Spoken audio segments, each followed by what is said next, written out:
आली आली भाग्यलक्ष्मी।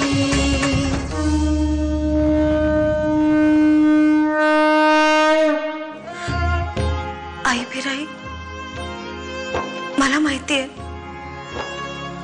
तूच मला भावीण होण्यापासून वाचवलंस,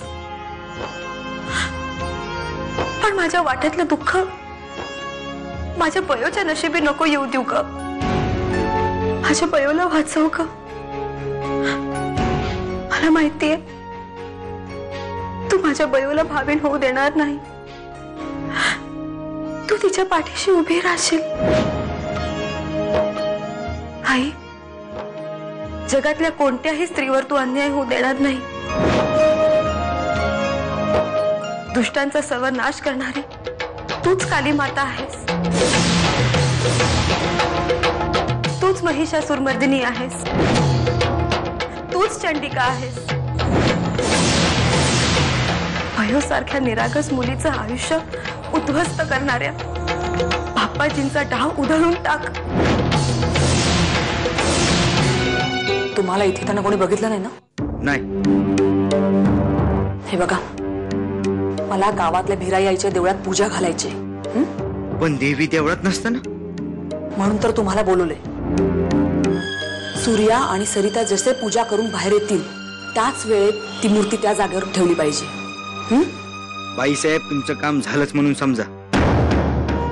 बयो, अगं हे बघ बघ, हे हिरवा चुडा, यो गजरा, हे दागिने, अगं हे समज तुझ्यासाठी आहे बघ। आता तू या गावची भावीण होणार। आता काशीच बघ, भाविनीची मुलगी। खर तर जयश्रीबाई नंतर तीच या गावची भावीण व्हायची। अगं पण ईदीच्या वेळी असा काय गोंधळ झाला आणि काशी मोहित्यांची सूनच झाली।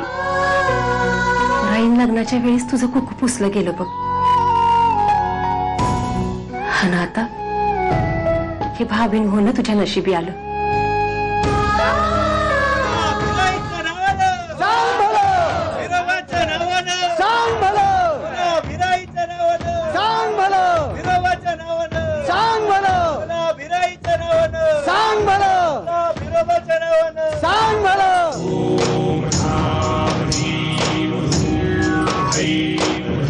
अरे वाह वाह वाह, कोई रे काय देखणी दिसते ग पोरगी। बाबा कदम जी, आपल्या गावाचं नशीब मोठं थोर आहे रे, म्हणून इतकी देखणी भावीण गावाला मिळाली। आता तुला कुणालाही घाबरायचं कारण नाही। हा बाप्पाजी तुझ्या पाठीमागं आहे। ती तुझी माणसं कुठे आहेत? त्यांनाच तर शोधतील। एवढं जबाबदारीचं काम सोपवलं त्यांच्यावर। आणि आई, तुझा तो प्लॅन आहे ना, जरा मला परत सांग। ते रात्री आपल्या डोक्यात नाही शिरला। सूर्या, तू पण आहेस ना? अरे, मी त्या दोन माणसांना मंदिरात अशी मूर्ती आहे की ना देवीची, अगदी हुबेहूब तशीच मूर्ती तयार करायला सांगितले। आणि हे पूजेचं सगळं नाटक मी मुद्दामच रचलंय। तुम्ही पूजा करून जसे बाहेर याल ना, अगदी त्याच वेळेत ती मूर्ती तिथे ठेवली जाईल आणि ती माणसं बाहेर येऊन बोंबाबोंब करतील, देवी परत आली, देवी परत आली। मग काय, मी बाहेर येऊन सांगणार गावकऱ्यांना की माझी सून सरिता ही भाग्यलक्ष्मी आहे आणि तिच्या पायगुणामुळेच देवी परत आली आहे। ओह माय गॉड, भाई सॉलिड आयडिया आहे।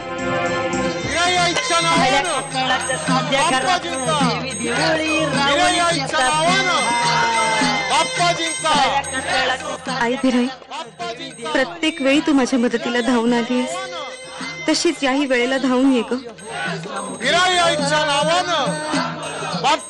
आई, माझ्या बयोला वाचव।